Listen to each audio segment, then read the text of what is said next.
Karena orang miskin itu bukan karena tidak ada duitnya, tetapi cara dia berpikir. Saya mau tanya beberapa pertanyaan ya. Kalau seorang yang miskin, kalau seseorang yang tidak bisa membayar, yaitu sesuatu dalam hidupnya, ya. Kalau seseorang yang tidak bisa membayar dalam sesuatu dalam hidupnya, seumpama ya dia kurang untuk bisa membayar listrik barang. Saya mau tanya, apakah dia termasuk orang kaya atau orang miskin? Ayo, angkat tangan yang kalau mau jawab. Miskin. Hah? Miskin. Miskin. Miskin. Tapi di dalam Tuhan ini enggak. Aneh ya. Saat itu sementara dia nggak punya duit. Tetapi kalau dia bertobat, dia tidak termasuk orang miskin. Ini saya nggak buat-buat. Ini di sebelah saya ini adalah pertanyaan-pertanyaan bagaimana untuk mengelola harta-harta benda saudara. Terus kedua, kalau di dalam pikirannya orang itu, ini bahasa Inggris ya, if a man really set his mind in making money, can he become healthy? Jadi kalau dia sudah bertekad dalam pikirannya untuk mau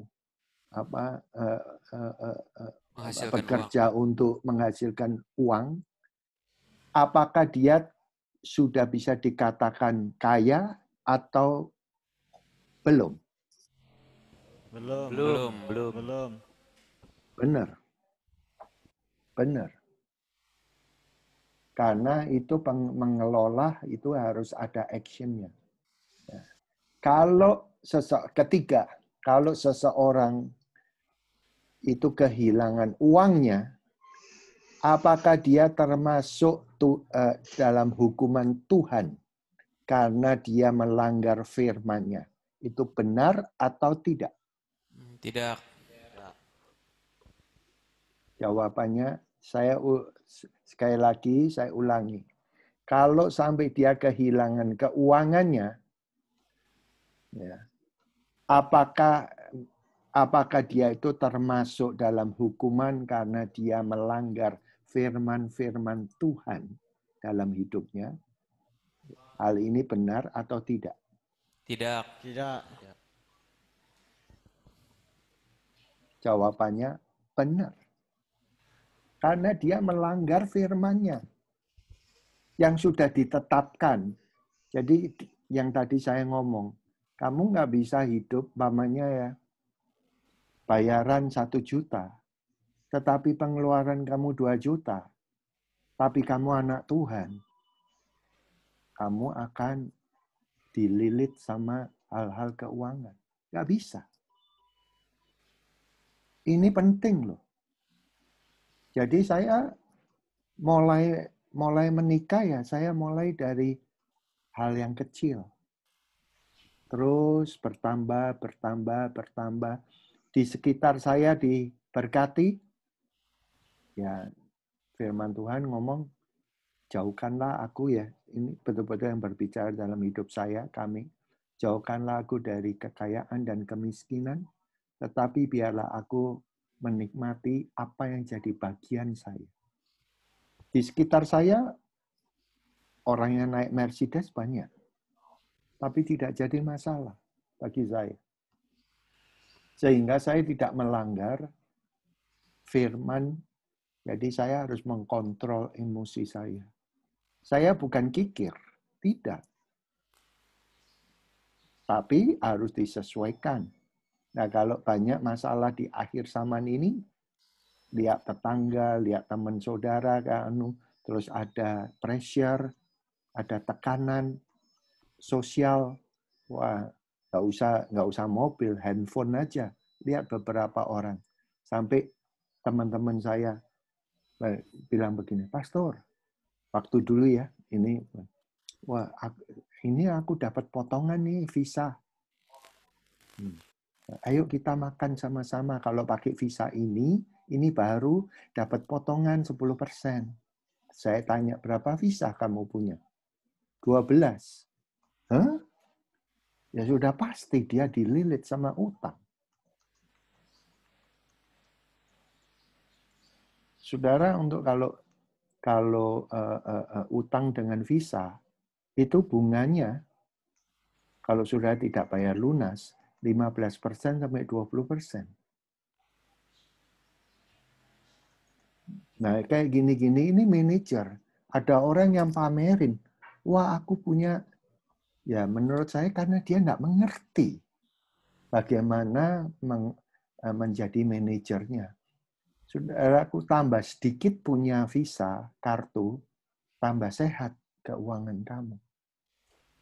Waduh, aku nggak bisa. Ya tunggu. Pasti Tuhan akan, pada waktunya, engkau akan belajar. Dan engkau tidak akan nyesel. Yang percaya bisa katakan amin. Amin. Amin. Ya, lagi pertanyaan. Oh, ini Pak David sudah ya? Apa kabar Pak David? Oh, baik-baik semua. Saya lagi ada problem. Tidak apa-apa, silakan aja. Lanjutkan aja.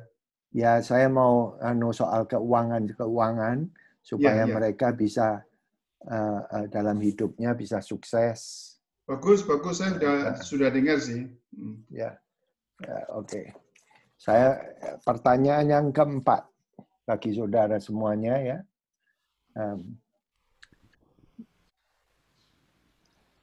Apakah Tuhan mengizinkan untuk beberapa orang itu kaya dan beberapa orang mengalami kemiskinan dalam kondisi hidup?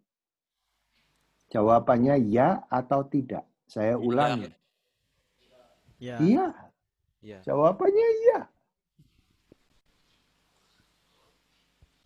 Does God allow? Jadi apakah Tuhan mengizinkan beberapa orang itu diberkati dan beberapa orang mengalami kemiskinan?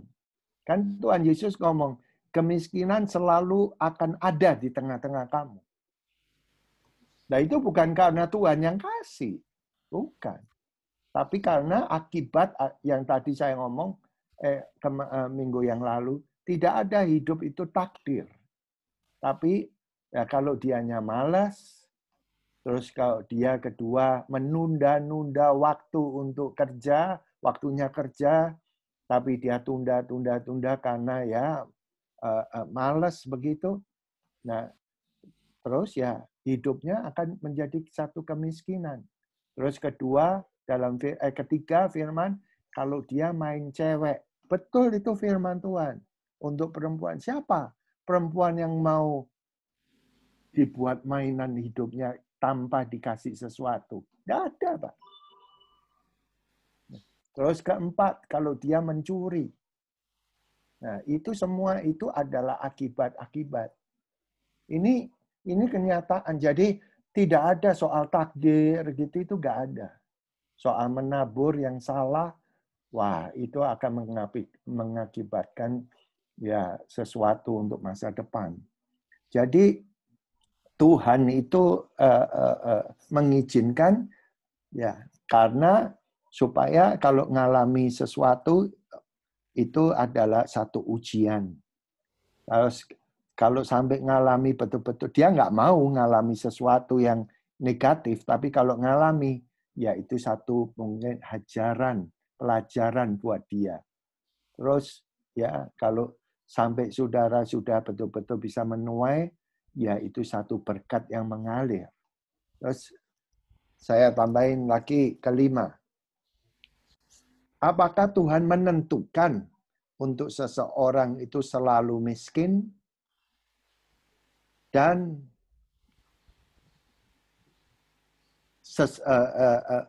oke, saya ulangi. Apakah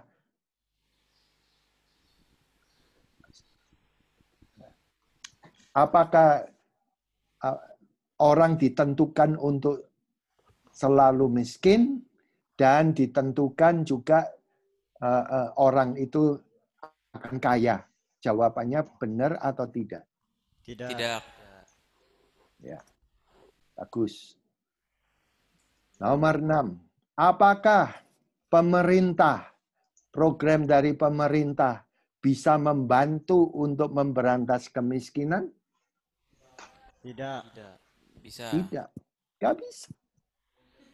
Nyatanya masih banyak. Jadi dengarkan. Keuangan saudara bukan diajar oleh visa atau diajar oleh pemerintah. No. Diajar oleh firman Tuhan.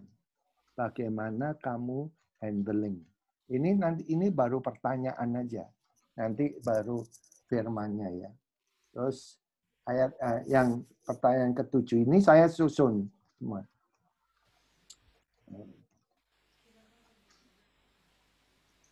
Apakah Tuhan izinkan orang itu berputar, mengalami satu kejayaan, and then bisa kemiskinan, and then bisa sampai juga satu kejayaan lagi. Apakah Tuhan itu mengizinkan hal ini tersebut terjadi? Ya apa tidak? Ya. Ya. Iya. Kalau tidak hati-hati, hidup tanpa budget. Kalau saudara tanya sama saya ya, hidup di Amerika, saya tahu Pastor David, Pak David juga begitu. Bensinnya Pastor, di Amerika berapa satu bulan? Saya bisa ngomong. Kenapa? Karena ya sudah diatur. Jadi pengeluaran tak terduga itu bukan pelit loh, bukan. Pengeluaran yang tak terduga itu bisa dilihat cuma sedikit. Jadi saudara bisa berencana untuk hidup-hidup mendatang itu. Terus ayat 8.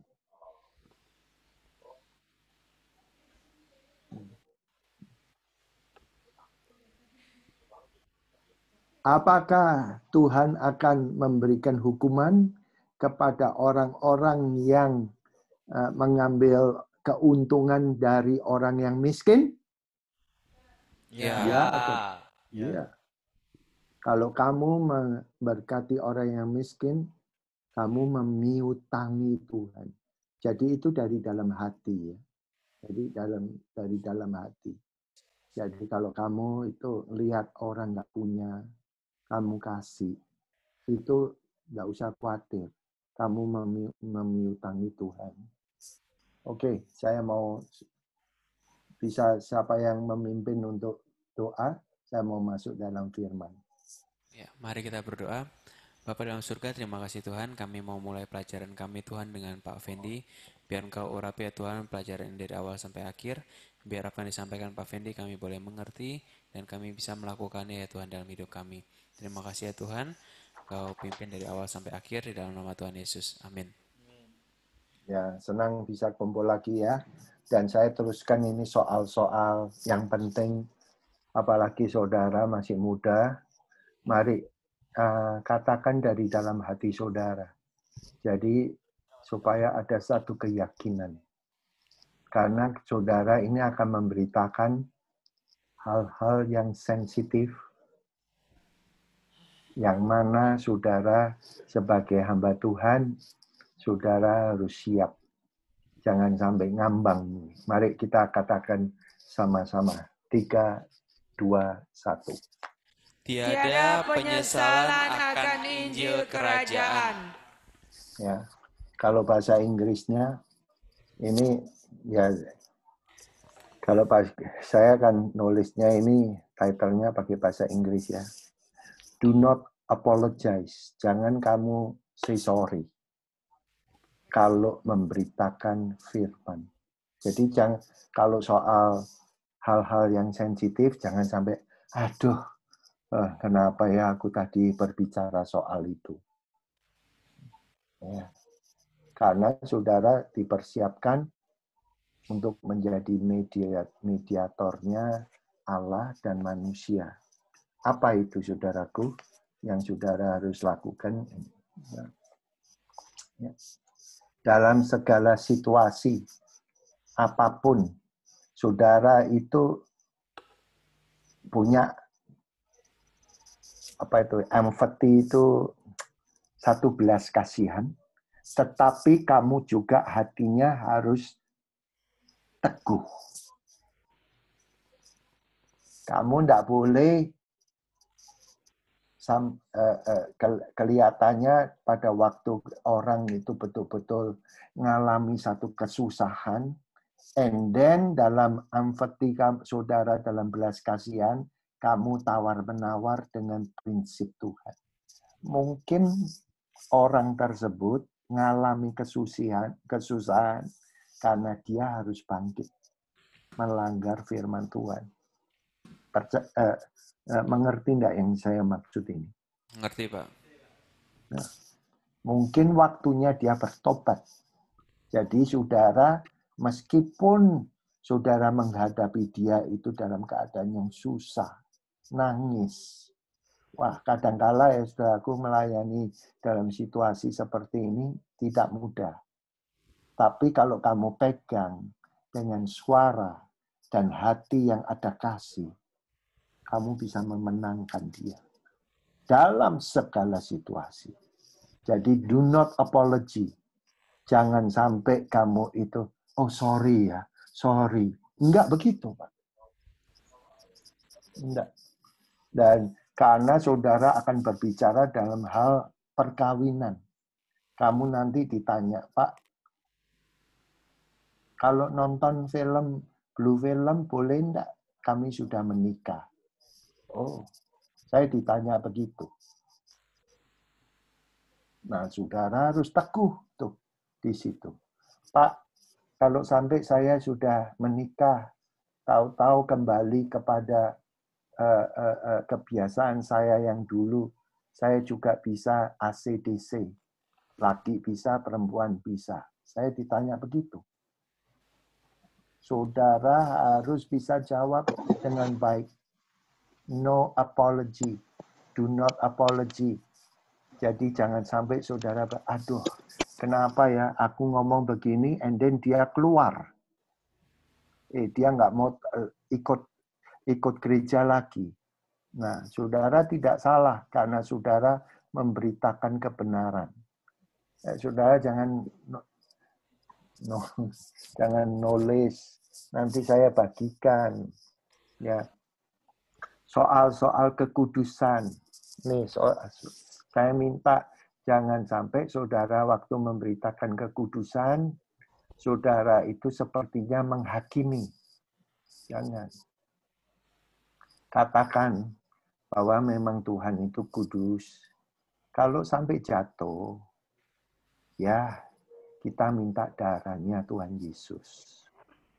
Jangan bilang, wah itu salah, itu memang salah. Kalau kamu katakan dia sampai dia terpojok, perhatikan ini nasihat saya. Namanya manusia ya, setiap manusia tidak sempurna. Dia tidak akan tanya lagi untuk kedua kali. Dia terintimidasi. Perhatikan. Padahal saudara ini sama-sama, kita ini, apalagi saudara, pegang Alkitab, hati-hati. Tahu tentang hal ya mengikut Tuhan. Biasanya itu sudah, kalau kamu tidak terbuka sama dia, mereka itu segan untuk tanya hal-hal gini. Makanya perlu saudara untuk bisa menginjak bumi. Selagi belum menikah, lihat saya. Itu sepertinya, wah, saudara pahlawan. Tapi begitu saudara Tuhan berikan istri atau suami, saudara mulai hidup di dalam satu realitas. Kalau dulu masih single bisa dalam nama Tuhan Yesus. Ya. Tapi begitu saudara menikah, saudara harus belajar untuk mendengar dia. Kalau enggak pecah. Terus ketiga, perhatikan. Kalau sampai saudara sudah punya anak satu, saudara baru menginjak bumi. Kerohanian pun jadi satu realitas. Punya anak kedua, betul-betul saudara boleh menjadi orang yang biasa, tetapi diurapi Tuhan. Ini benar loh perkataan saya. Jadi kekudusan perlu diberitakan. Jangan terus, waduh aku nggak mau ini deh. Nggak bisa, Pak. Gereja macam apa nanti, saudara? Yang saudara itu mau dirikan apa sama-sama bersama Tuhan. Jadi, saudara betul-betul persiapkan hati saudara. Do not apology. Jangan say sorry kalau dengarkan, saudaraku, orang itu perlu kasih karunia. Sudah jatuh 10 kali. And then terus dia tidak datang ke gereja. And then terus gitu terjadi kira-kira 6 bulan lagi. Dia telepon kamu. Jangan ada rasa, aduh dia ganggu terus. Ini terjadi, Pak. Orang yang bisa ikut sama salah satu hamba Tuhan, pemuritan yang terkenal di mana itu di Filipina, jemaatnya 12.000. Ini dengan dia ikut, dia tanya, terus dilayani, terus gitu mundur setelah 5 tahun, and then datang lagi, diterima, ya. Terus gitu enggak sampai lebih dari 1 tahun, mundur lagi. Ini terjadi loh. And then terus dia sampai mengalami sesuatu, setelah 1,5 tahun, dia datang lagi, terimalah dia. Karena saudara bukan Tuhan, saya bukan Tuhan Yesus. Sampai hari ini saya hambanya. Jadi saudara terima dia. Jadi beri dia kasih karunia. Karena yang menyelamatkan ini bukan kelakuannya kita. Tapi yang menyelamatkan adalah Yesus. Yang menyelamatkan kita bisa tahu kebenaran bukan keagamawian kita. Bukan. Tetapi apa? Yesus Kristus yang sudah mati dan penuh dengan kasih. Nih, makanya dia ngomong sekarang, ya, dia mengganti dengan satu perintah, kasihilah. Karena soal dosa, soal salah terhadap Allah sudah dia lakukan. Nah, makanya saya ngomong, mungkin kalau ada orang yang kan kita nggak sempurna ya. Kalau sampai ada masalah itu, mungkin kita harus bisa sampai, kenapa ya kok dia sampai bisa tetap jatuh. Nah, kalau dia mau respon, luar biasa. Kalau dia nggak mau respon, nggak apa-apa. Tapi jangan sampai ada menghakimi, Pak. Jangan. Soalnya orang kalau sudah murtad, nih, lihat saya, kelakuannya akan lebih buruk daripada sebelumnya. Sudah pasti. Dan dia akan benci. Karena apa? 7 iblis masuk. Saya nggak buat-buat. Iblis itu kan bukan gambaran. Iblis itu adalah satu manifestasi dari ketidaksenangan terhadap Allah. Itu iblis. Jadi iblis itu bukan yang digambar yang kayak, itu hanya satu image aja. Apa yang ada di dalam hati. Makanya firman Tuhan katakan begini. Saudara, saya cerita ini saudara bersama dengan saya enggak? Ya. Ya. Di 1 Yohanes 3, the reason the Son of God manifested. Itu dikatakan di firman Tuhan 1 Yohanes 3. Oleh karena itu Yesus Kristus harus turun. Bukan cuma di surga. Karena dia membasmi pekerjaan iblis. Iblis itu ada kerjaannya. Merusak. Jadi, ini lihat. Yesus itu harus kasih contoh. Dia harus datang ke dunia untuk apa? Membasmi segala pekerjaan-pekerjaan iblis itu. Sehingga saudara yang ngalami seperti itu, lihatlah Yesus. Kamu akan menang, Pak. Terus, do not apology soal dosa dan pengampunan.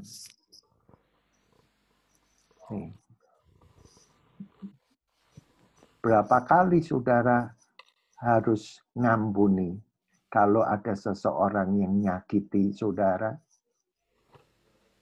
70 kali 7 kali.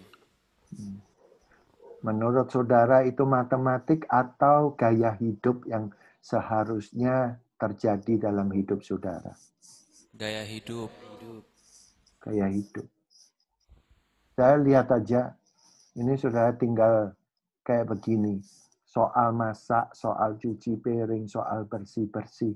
Kan ini kenyataan ya, Pak. Saat saudara itu ada tekanan, kesenggol sedikit, wow, bisa ganjel tuh, Pak. Tapi terus saudara keluar, saudara dimaki-maki, kamu ngapain ke sana? Kamu nggak sakit hati. Kenapa begitu? Karena saudara, kita itu digesek dengan orang yang paling dekat. Dimurnikan. Sehingga soal-soal nanti ya saudaraku, soal-soal masak, aduh nggak ada yang bersih-bersih. Saudara bisa lakukan. Untuk kalau belum melakukan sulit. Tapi saudara, nanti kalau saudara sudah menang, sampai saudara menikah, sampai punya anak, lihat saya. Itu karakter saudara terbentuk. Itu caranya Tuhan pakai kayak begitu.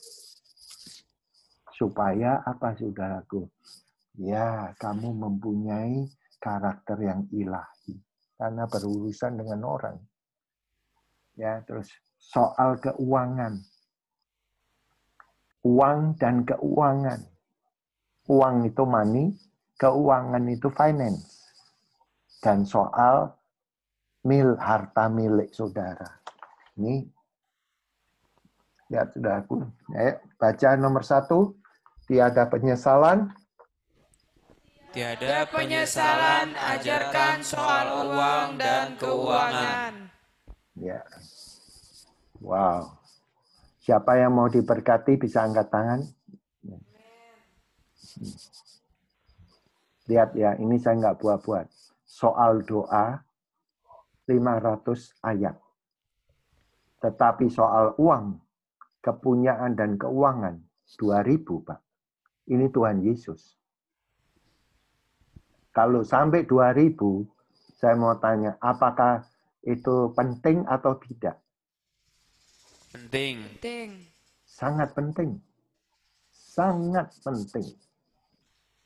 Ini ya, kenyataan di Amerika, orang itu yang mendapatkan lotre 1 juta, 2 juta, itu kan easy money ya, uang yang mudah. Itu di dalam Google. Orang yang sudah dapetin segitu kan mestinya makmur. Hidupnya itu bisa istirahat. Nih, sekarang kembali kepada miskin. Habis, Pak. Habis. Karena apa? Karena dia tidak mengerti bagaimana untuk mencucurkan keringat. Sehingga dia ya isi money toh. Dia lakukan hal-hal yang tidak-tidak. Ini dalam hal pandemik, saya baru, ya Tuhan izinkan untuk melihat kehidupan autobiografi. Salah satunya itu Pablo Escobar yang dari mana Kolombia itu. Dia dari orang biasa sampai, karena dia bilang gini, hidupku harus bisa sukses pada waktu dia muda. Pablo Escobar mungkin. Escobar ya, Pablo Escobar. Ya.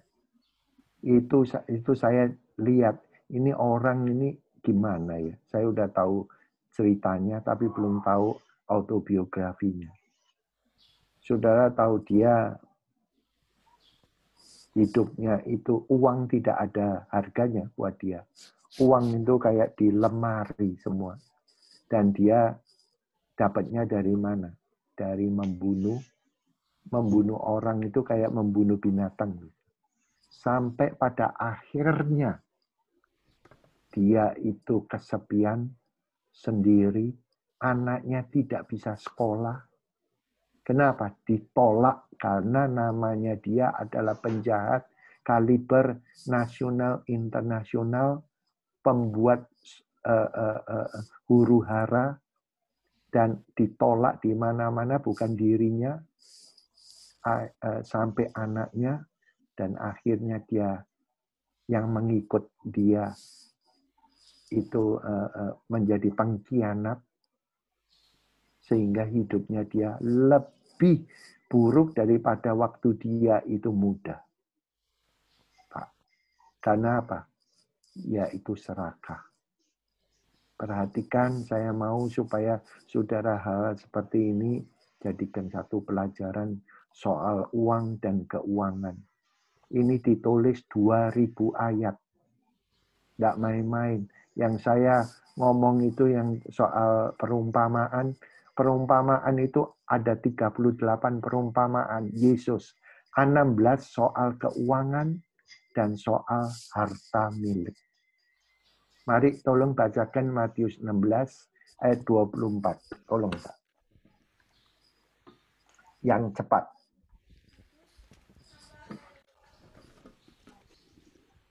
Matius 16 ayat yang ke-24. 19 sampai 19 dulu dong. 19 sampai 20. Matius 6 ayat 19 sampai 24. Sorry, ini salah saya tulisnya. Matius 6 ayat 19. Ayat 19. Matius 6 ayat 19 sampai yang ke-24. Hal mengumpulkan harta. Janganlah kamu mengumpulkan harta di bumi ngengat dan karat merusakkannya dan pencuri membongkar serta mencurinya. Tetapi kumpulkanlah bagimu harta di sorga. Di sorga ngengat dan karat tidak merusakkannya dan pencuri tidak membongkar serta mencurinya. Karena di mana hartamu berada, di situ juga hatimu berada. Mata adalah pelita tubuh. Jika matamu baik, teranglah seluruh tubuhmu. Jika matamu jahat, gelaplah seluruh tubuhmu. Jadi, jika terang yang ada padamu gelap, betapa gelapnya kegelapan itu. Dan tak seorang pun dapat mengabdi kepada dua tuan. Karena jika demikian, ia akan membenci yang seorang dan mengasihi yang lain. Atau ia akan setia kepada yang seorang dan tidak mengindahkan yang lain. Kamu tidak dapat mengabdi kepada Allah dan kepada Mamon. Amin. Ya, bisa lihat saya. Bukan teori. Nomor 1, perhatikan ayat 21. Di mana hartamu berada, di situ juga hatimu berada. Jangan dibalik. Di mana hatimu, di situ. Jangan dibalik. Jadi harta itu kamu harus kontrol di dalam Tuhan. Baru hati kamu, lihat saya. Hati kamu ngikutin. Kalau kamu taruh harta kamu salah, seperti di Amerika, tiap pagi mereka taruh di stok. Saudara bangun, hatimu mengikuti. Waduh, stoknya turun apa tidak? Nah, saudaraku, ini penting. Jadi saudara harus menaruh harta ini betul-betul diolah sesuai dengan apa yang Tuhan mau. Dia katakan 24, tidak ada orang itu melayani dua tuan. Kenapa? Dan disebut di situ adalah mamon. Perhatikan, tolong ini. Mamon itu adalah roh yang ditaruh percaya pada duit. Spirit itu, Pak. Itu mamon. Ya. Jadi kita harus menaruh Tuhan dulu. Tuhan dulu, Pak. Baru harta. Jadi kalau hatimu itu betul-betul ada Tuhan, nih dengarkan soal harta itu, Tuhan tidak akan tinggalkan. Karena kamu betul-betul akan menjadi manajernya Tuhan. Saudara, kalau percaya bisa katakan amin.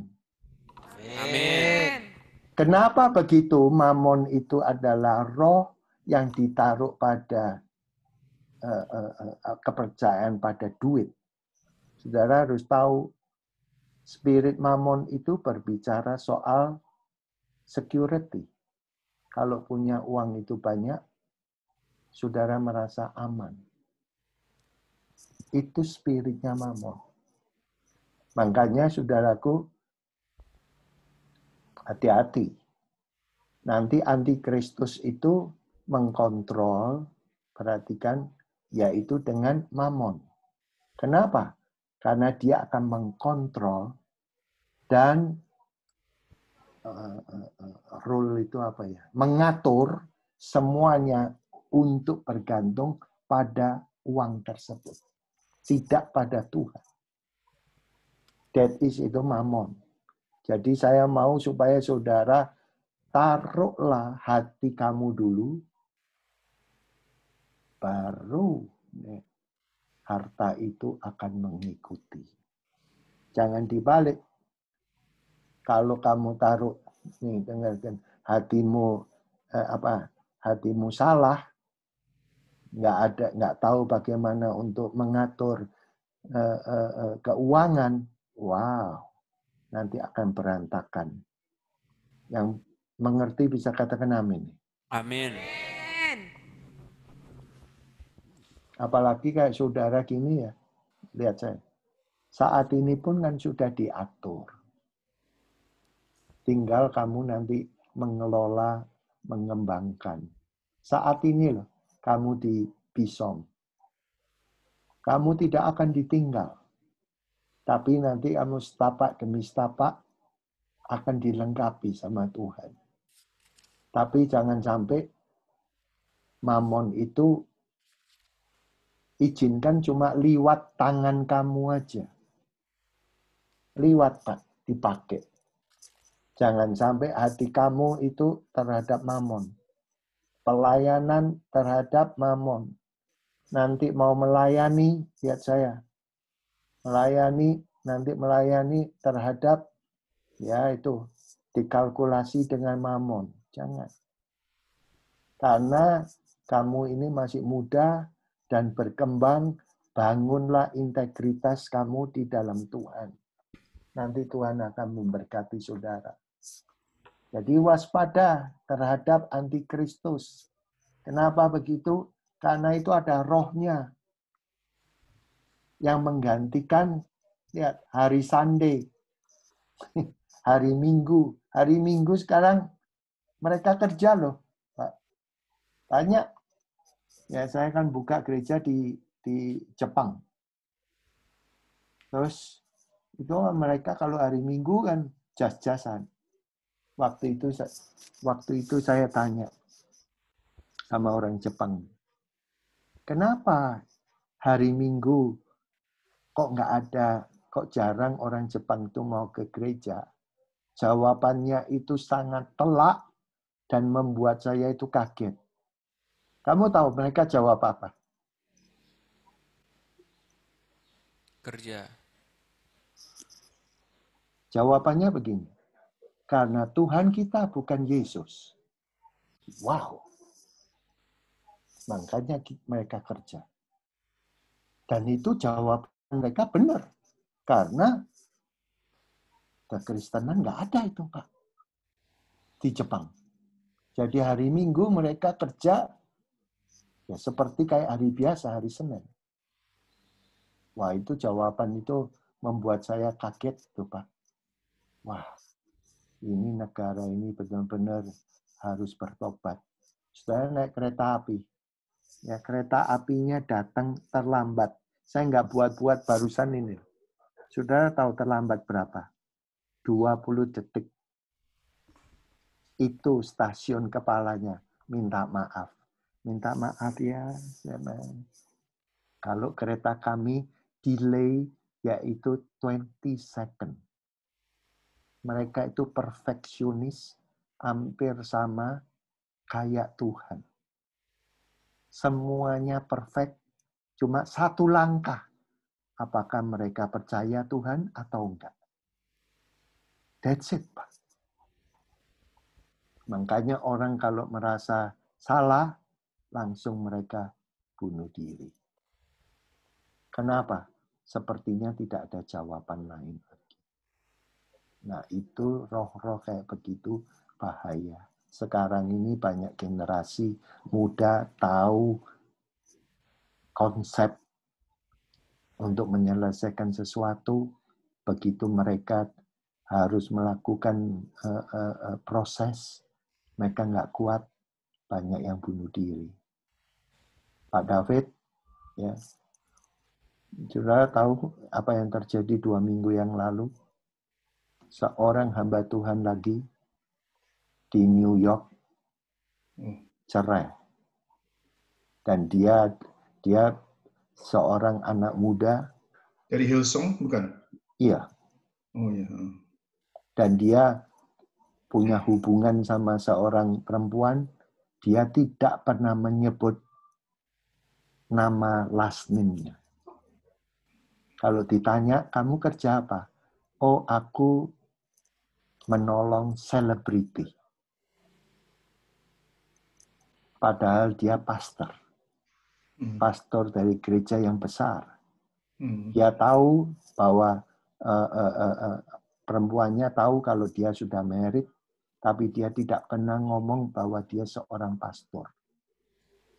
Sampai akhirnya jatuh. Yaitu kapan? Barusan aja. Saya ini tidak buat-buat. Hati-hati, Pak. Ini ya, lihat. Melayani Tuhan itu, urapan itu menarik. Apalagi kalau kamu diurapi. Wah. Jangan lupa, saat itu kamu diurapi. Tapi kamu kalau karakternya tidak hati-hati setelah amin, bisa hancur, Pak.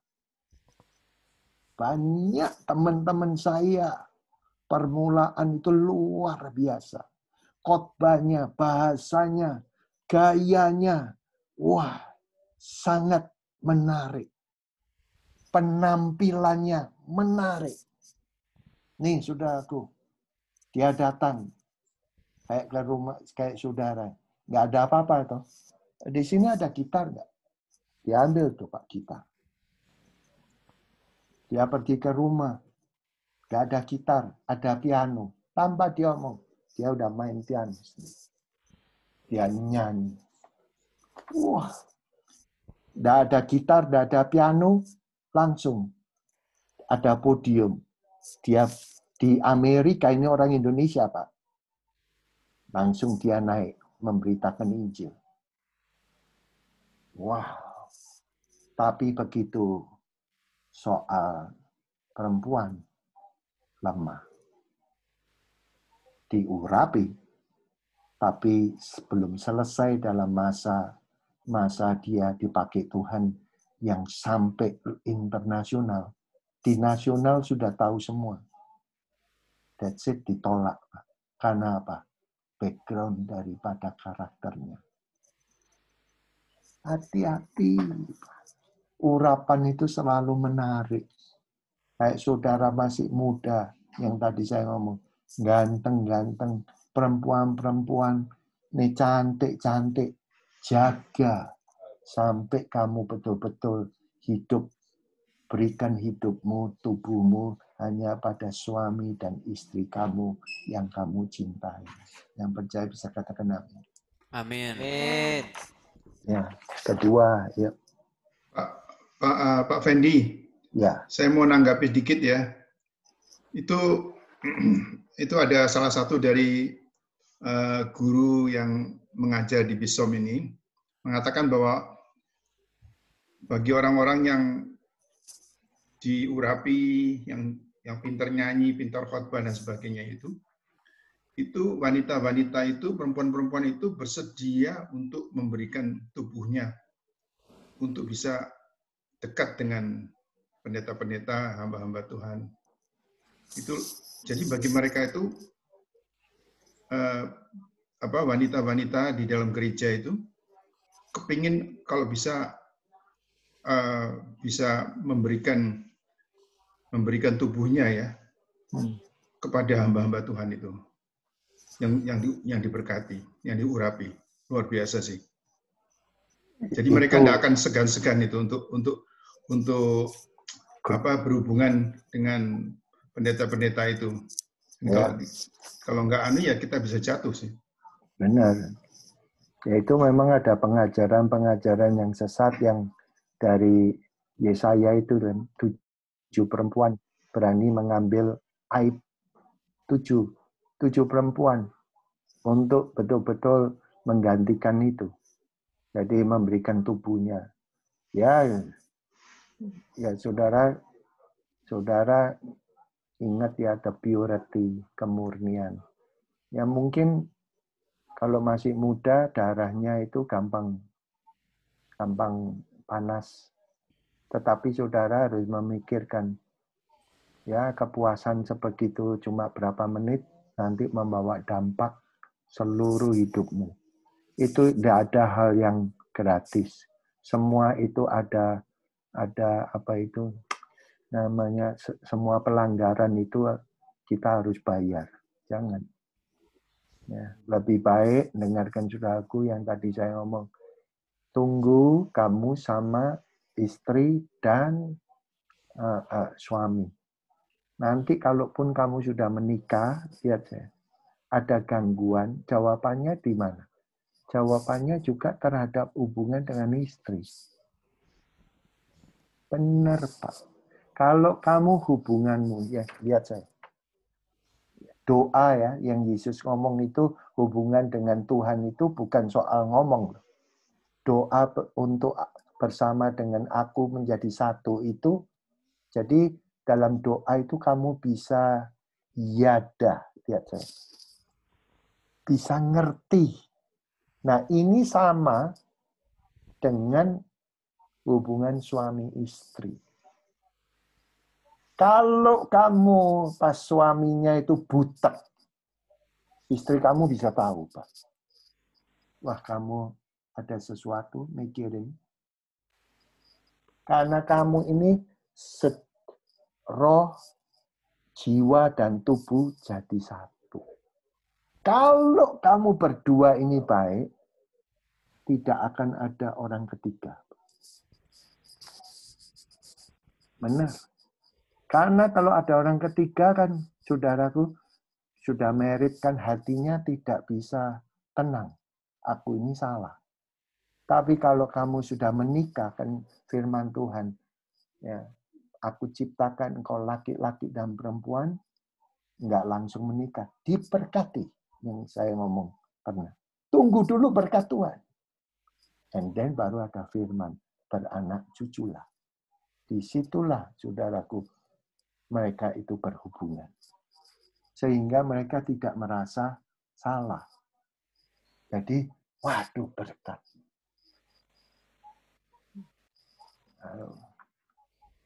Saudara bersama dengan saya, Pak. Amin.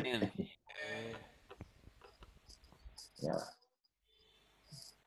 Ya, saya udah ngomong teori, cuma ini satu hal yang kebenaran. Ya, kedua, mari kita baca sama-sama. Tiada penyesalan ajarkan perpuluhan milik Allah. Nah, jangan sampai saudara tidak mengajarkan hal ini. Saya, waktu permulaan itu, soal-soal kayak gini, ada seorang hamba Tuhan di Australia. Kebetulan pendetanya itu meninggal, and then dia berdoa untuk siapa yang menggantikannya. Setelah kira-kira 1,5 tahun, dia menemukan seorang hamba Tuhan yang mau diinterview. Terus dia tanya begini, berapa banyak jemaat kamu, berapa persen yang mengembalikan perpuluhan pada Tuhan? Nah, dia kan belum kerja di situ. Saudaraku, dijawab kayak begini. Ya, selama ini kami tidak menghitung apakah itu perpuluhan atau tidak, tapi ada sekitarlah 30%. Saudara, dia ngomong begini, sorry, saya tidak akan menerima posisi ini. Kenapa begitu? Dia bilang, kamu hamba Tuhan, saya hamba Tuhan. Saya tidak mau mengembalakan pencuri-pencuri miliknya Tuhan. Di situ saya dengarkan saudaraku. Wow. Karena apa saudaraku? Sepertinya, orang ini ya, ngomongnya. Tapi itu prinsip. Saya kan bukan Kristen. Saya lihat istri saya waktu permulaan setiap bulan mengembalikan perpuluhan. Dan sampai hari ini saya pendeta mengembalikan. Karena apa buktinya? Karena ya dengan teks kita harus lapor. Dan juga saudara bisa tahu teksnya kalau tahun ini sama tahun depan itu bisa dilihat kamu diberkati atau tidak. Itu di situ ada bedanya. Makanya saya mau supaya setiap orang di sini harus bisa tahu bagaimana memuliakan Tuhan dengan perpuluhan kamu. Karena itu bukan memberi, karena mengembalikan. Bawalah, dan kembalikanlah. Kalau memberi itu adalah offering. Ayo, perpuluhan harus ada begini, berkali-kali. Pastor, saya mau titip ya. Ini my perpuluhan, ini my tithing. Tolong ini ambil. Saya bilang, perpuluhan masuk ke rumah Tuhan. Tidak masuk ke kantongku. Kalau perpuluhan. Kalau memang mau kasih, ya kasih yang lain. Tapi perpuluhan ke rumah Tuhan. Buat apa? Supaya kalau ada apa-apa, ada makanan. Sehingga saudara tidak ngemis-ngemis tiap kali berdiri ngomongin duit. Ngomongin duit. Kamu kena sebagai pemimpin nanti. Ini pendeta kok ngomongin gini terus saya. Sepertinya, lihat saya. Gak ada duit ya. Ya. Uang di dalam rumah Tuhan adalah urapan untuk kamu bisa ke depan. Makanya jadilah hamba Tuhan yang setia, yang percaya, bisa katakan amin. Amin. Lihat ya. Kalau sampai mengembalikan janji Tuhan, katakan sama-sama, langit terbuka. Langit terbuka. Langitnya tidak jadi tembaga keras. Aduh, kok sulit ya. Benar. Ini bahasa-bahasa yang dialami nanti besok. Kedua, tidak ada katakan, ayo sama-sama sehati, belalang pelahap tidak akan menghabiskan tuayan. Kenapa sih Alkitab kok pakai binatang belalang? Lihat saya. Kalau orang dapat duit nih, lihat Pak. Waduh, Alkitab itu luar biasa. Begitu. Kenapa belalang? Kalau ada harvest, sudah harvest itu tumbuh, lihat. Belalang itu pada datang. Dihabisi. Kalau ada berkat di dalam hati kita itu, kalau tidak mengembalikan perpuluhan, ada roh kayak belalang mau dihabisi. Habis, Pak. Tahu-tahu habis. Pernah enggak saudara mikir gini? Aku kerja ya. Uangku kemana ya? Kok aku lihat, kok nggak ada ya? Tahu-tahu. Habis saja. Pernah enggak saudara mikir kayak begitu? Aku ini kerja. Tapi terus uangku ini kemana semua? Nah, saudara. Itu saudara kalau punya perasaan kayak gitu, berbahagialah. Tuhan itu lagi mengajar saudara untuk menjadi manajer untuk budgeting. Kenapa gitu, saudara? Kota Ai setelah Joshua masuk ke tanah perjanjian, itu kota pertama. Tuhan berkata gini, sisihkanlah padaku emas dan perak. Karena itu kota perpuluhan, Pak. Di kota Ai itu hambanya. Siapa hambanya yang ambil ini apa berkat-berkatnya? Masih ingat ya? Akan mati, Pak. Mati. Makanya sampai di Yeriko ya, jarahan Yeriko. Jarahannya itu perpulungannya kalah itu, Pak. Kota pertama. The first fruit-nya. Nih, makanya Keluaran 34 karena waktu 34:19 ayat 21 saudara sebagai hamba Tuhan nanti besok pagi baca sendiri. Itu setiap anak domba, lihat saya.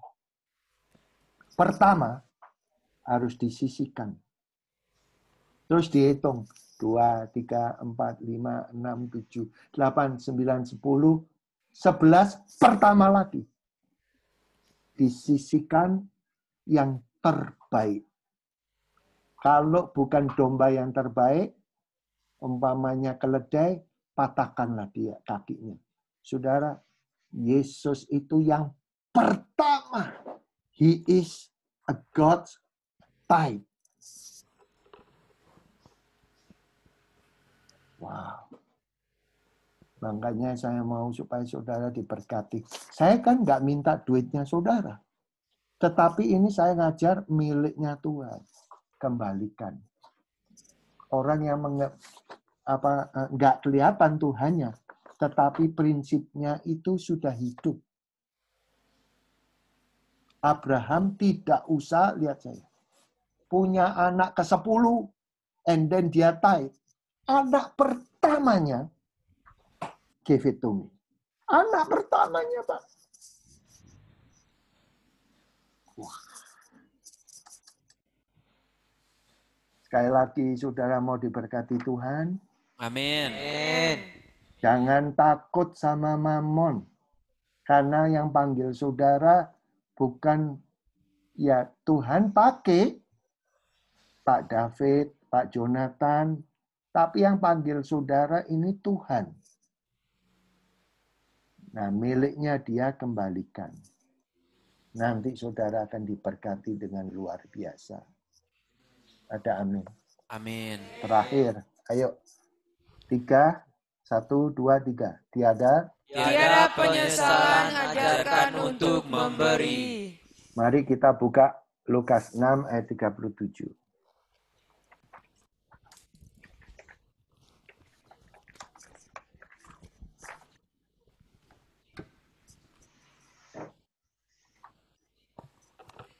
Lukas pasal 6 ayat 37. Janganlah kamu menghakimi, maka kamu tidak akan dihakimi. Dan janganlah kamu menghukum, maka kamu pun tidak akan dihukum. Ampunilah dan kamu akan diampuni. Mungkin 38 ya Pak, sampai 38. Iya, iya. Berilah dan kamu akan diberi. Suatu takaran yang baik, yang dipadatkan, yang digoncang, dan yang tumpah keluar akan dicurahkan ke dalam ribaanmu. Sebab ukuran yang kamu pakai untuk mengukur akan diukurkan kepadamu. Nah, ini berbicara soal apa? Beri maka kamu akan diberi. Saya mau tanya. Soal apa ini? Memberi. Nah, yang memberi apa? Uang. Beri uang. Nah,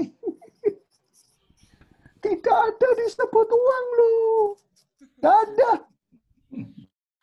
Memberi. Memberi ini di sini adalah sikap kamu terhadap semuanya. Yang tadi, ya, tadi itu harta. Yang tadi adalah perpuluhan. Tetapi sekarang ini, kalau kamu hidupmu memberi, ya, dipadatkan hidupmu itu yang mempunyai sikap untuk memberi, kamu ini betul-betul akan diberkati. Mari Matius 7 ayat 1 dan 2. Ini nggak ada ditulis uang nih Pak.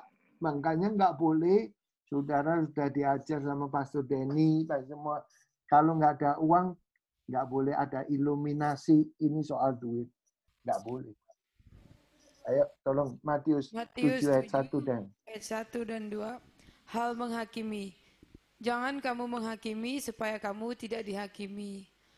Karena dengan penghakiman yang kamu pakai untuk menghakimi, kamu akan dihakimi, dan ukuran yang kamu pakai untuk mengukur akan diukurkan kepadamu.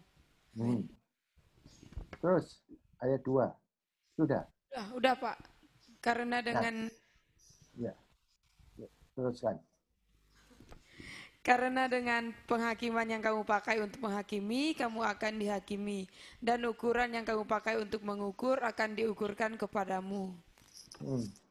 Saudara, ya ini Lukas 6 ini sama Matius 7 ini adalah cara kita itu menafsir ya. Kalau ada orang, jangan saudara itu menghakimi, jangan pakai konsep.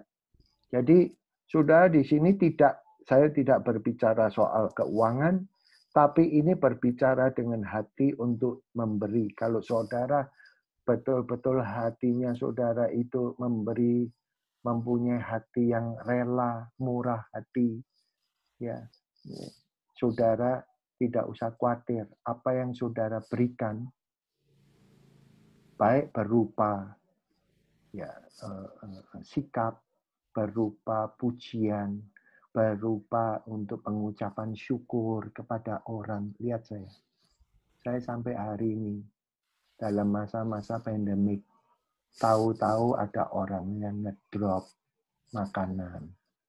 Benar, saya enggak minta, enggak telepon. Kenapa? Ya, saudara, kalau saudara melayani Tuhan, waktu memberi, enggak usah memikirkan untuk pengembaliannya apa. Kamu aja tabur. Karena itu syarat daripada seperti Tuhan Yesus. Dia tuh Allah Bapa memberikan anaknya yang tunggal. Kepada siapa? Kepada dunia ini. Nanti saudaraku, apa yang saudara ukurkan, nanti akan dibalas. Tapi saya tidak berbicara yang soal ini Lukas 6, itu soal duit. Enggak. Ya, saya mau berdoa. Kalau ada waktu saudara, orang minta tolong, jangan cepat-cepat ditolak. Tuhan, apakah aku harus maju atau enggak? Ya, saya bisa beli. Nih lihat, salah satunya kesaksian gedung di San Francisco ini karena ada orang yang memberi. Saya tidak pernah tahu sampai pada waktu di Indonesia, dalam kesaksiannya itu dia katakan gini, waktu saya ada masalah jam 2 pagi dengan pacar saya itu tinggal di Boston, pacar saya tinggal di apartemen di bawahnya Pastor Fendi. Dia telepon, saya aja, dia cerita itu saya lupa. Dia bilang gini, jam 2 pagi, waktu saya minta tolong, bisa enggak ketok itu pacar saya. Karena saya call, nggak diangkat-angkat. And then dia katakan, Pastor Fendi mau loh, jam 2 pagi. Nah, itu saya tidak mengharapkan sesuatu. Pada waktu kita mau membangun, dia adalah donor yang paling besar.